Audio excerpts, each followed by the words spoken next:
जय हिंद बच्चों। Today will learn about the Coulomb's law. Coulomb's law help us to find the magnitude and direction of the force acting between 2 point charges. Okay, it states that the magnitude of force acting between 2 point charges is directly proportional to the product of their magnitudes and inversely proportional to the square of the distance between them.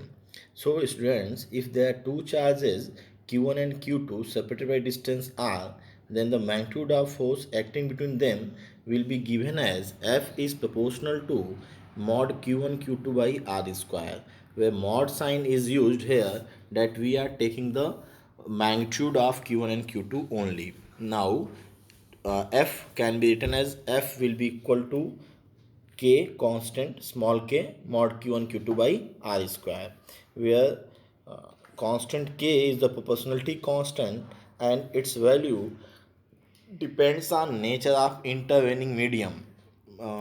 Students recall the Newton's law of gravitation, where the formula was F is equal to capital G m1 m2 by r square. That formula was used to calculate the force between 2 point masses. Okay, the proportionality constant capital G is known as universal gravitational constant because its value does not depend on space, time, and nature of intervening medium, means the medium existing between the 2 point masses. But here in the case of Coulomb's law, that is in the case of electrostatic force, the constant K depends on nature of intervening medium. Means if you are changing the medium existing between 2 point charges, the force between electrostatic force between them will change. Okay, let us say for example, if there is vacuum between q1 and q2, then the value of constant k is equal to 1 by 4 pi epsilon naught, where epsilon naught is known as electrical permittivity of free space and its value is 8.854 into 10 to the power minus 12 coulomb square per newton per square meter. Okay, if you put this value of epsilon naught in the above formula, then k comes to be 9 into 10 raised to the power 9 newton meter square per coulomb square. Okay, so if there is any other medium, what will happen? This small k is equal to 1 by 4 pi epsilon. In the place of epsilon naught that were used for vacuum, here we use 1 by 4 pi epsilon. Epsilon is the electrical permittivity of that medium, and it can be written as 1 by 4 pi epsilon naught epsilon r. So epsilon is equal to epsilon naught r or epsilon naught capital K. The capital K is known as dielectric constant or relative permittivity of that medium. Relative permittivity of that medium. So the value of proportionality constant in case of any other medium is equal to 1 by 4 pi epsilon or 1 by 4 pi epsilon naught epsilon r.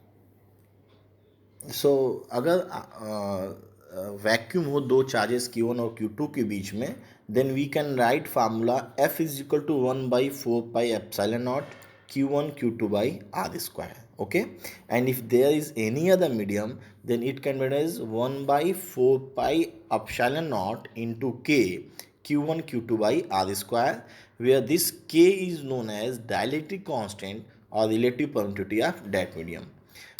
Okay, so if we denote F naught, use F naught to denote the force between 2 point charges acting when they are separated in vacuum, and F suffix m to the force acting between the same charges for same separation when there is a dielectric medium of constant k, then F naught by Fm will be capital K. So it is clear that the if we replace vacuum by any other medium, dielectric medium, the force acting between 2 point charges for same separation will be reduced by factor capital K dielectric constant.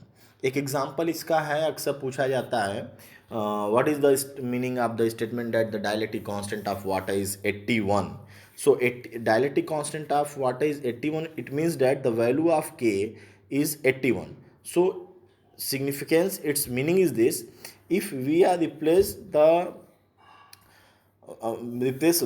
vacuum, okay, between 2 point charges by water, then what will happen? The force of interaction, the electrostatic force of interaction between these two charged particles by for the same separation, when they are kept in water, it will be reduced to 1/81 times.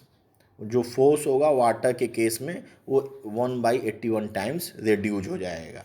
Okay, and this is why students it is easy to tear wet paper. Okay, dry paper को आप फाड़ते हो और उसी तरह से आप अगर भीगे हुए पेपर को फाड़ो तो भीगे हुए पेपर को फाड़ना आसान है, क्योंकि वहाँ पे इलेक्ट्रोस्टैटिक फोर्स क्या हो गया, ये 1/81 टाइम्स रिड्यूस्ड हो गया. ओके, चलो बच्चों, अब हम लोग कूलम्ब्स लॉ को वेक्टर फॉर्म में देखेंगे. ये अक्सर पूछा जाता है, state Coulomb's line vector form and prove that it is in accordance with the Newton's third law of motion. So for this first try to study this diagram. Okay, the diagram shows two charges q1 and q2. Okay, q1 and q2, and they have position vectors r1 and r2. Okay, q1 and q2 with position vector r1 and r2. The force on q1 by q2 is shown by f12 and it is towards left. Okay, and the force on q2 by q1, it is shown by f21 and it is towards right direction. This is the case when q1 and q2 are of same nature. Okay, so that their product is greater than 0. जब भी charge same nature के होंगे, या तो दोनों positive हैं या दोनों नेगेटिव हैं, तो Q1 और Q2 का प्रोडक्ट जो होगा वो 0 से बड़ा होगा, और इस केस में दोनों रिपल्सन करेंगे, दोनों एक दूसरे को रिपल करेंगे, they will ripple each other. Okay, अब आ जाओ बेटा इसके डायग्राम पे. ट्रायंगल वेक्टर, जो ट्रायंगल बनाया गया उसको देखो. If you focus on the vector starting from q1 and ending at q2, then by triangle law this can be written as r21 vector is equal to r2 vector minus r1 vector. r2 vector minus r1 vector, this is by triangle law. ये 11th में आपने इसको सीखा हुआ है. अब अगर हम लिखना चाहें एक vector from q2 to q1, q2 to q1, so उसको हम लिखेंगे vector r12 is equal to r1 vector minus r2 vector. इसी तरीके से दो हमने यूनिट वेक्टर लिए हैं. एक वेक्टर है r21 कैप जो राइट डायरेक्शन में, यूनिट वेक्टर मतलब मैग्नीट्यूड 1 और डायरेक्शन जो भी गिवन डायरेक्शन हो, और r12 कैप ये भी यूनिट वेक्टर है, सबसे ऊपर लिखा गया है, इट इज़ टुवार्ड्स लेफ्ट. सो इन बातों को ध्यान में रखते हुए अब हम स्टेटमेंट लिखेंगे. Suppose we want to write the value of f12, the force on q1 due to q2, equation 1 f12.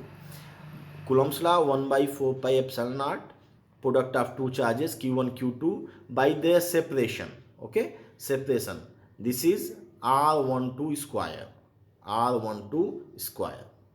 देखो जब आप Q1 पे फोर्स की बात कर रहे हो तो इसका मतलब हम कहाँ पे, हम Q2 पे हैं, और Q2 से हम Q1 को फोर्स कितना लगा है वो देखना चाहते हैं. तो जो डिस्टेंस हम ले रहे हैं वो Q2 से Q1 की हो जा रहे हैं, R12 डिस्टेंस. हालांकि ये डिस्टेंस जो होगी दोनों केस में बराबर होगी, सेपरेशन चाहे आप Q1 से Q2 की हो जाए, लेकिन वेक्टर अलग अलग होंगे. ओके, इसकी डायरेक्शन जो है, the direction of F12, it is along left direction, means it is along the direction of unit vector r12 cap, r12 cap. So the complete equation can be written as f12 vector is equal to 1/4 pi epsilon naught q1 q2 by r12 square r12 cap. ये r12 cap जो है वो direction बता रहा है कि ये f12 किधर की ओर, लेफ्ट की ओर है, किधर की ओर, लेफ्ट की ओर है. ठीक है, r12 cap, this is the unit vector. By definition, unit vector along any vector is the ratio of vector to the magnitude of vector. This is why r cap 12, this is equal to r12 vector divided by r12 magnitude of r12. Only it is written as r12. Okay, so unit vector and it is directed from directed along Q2 to Q1, ये Q2 से Q1 की ओर है। इसी तरीके से आप लिख सकते हो force on Q2 due to Q1, दूसरे वाले फोर्स पे Q2 पे Q1 कितना फोर्स लगा रहा है, ये राइट साइड है। ओके, तो ये यूनिट वेक्टर R21 कैप की डायरेक्शन में होगा, मैग्नीट्यूड सेम होगा क्योंकि फोर्स चार्जेज और सेपरेशन तो चेंज नहीं हो रहा है। So force on Q2 due to Q1, F21 vector is equal to F21 vector is equal to F21 vector is equal to 1 by 4 pi epsilon naught Q1 Q2 divided by R21 square, that separation, and R21 cap. R21 cap, again it gives the direction that this force is along the right direction.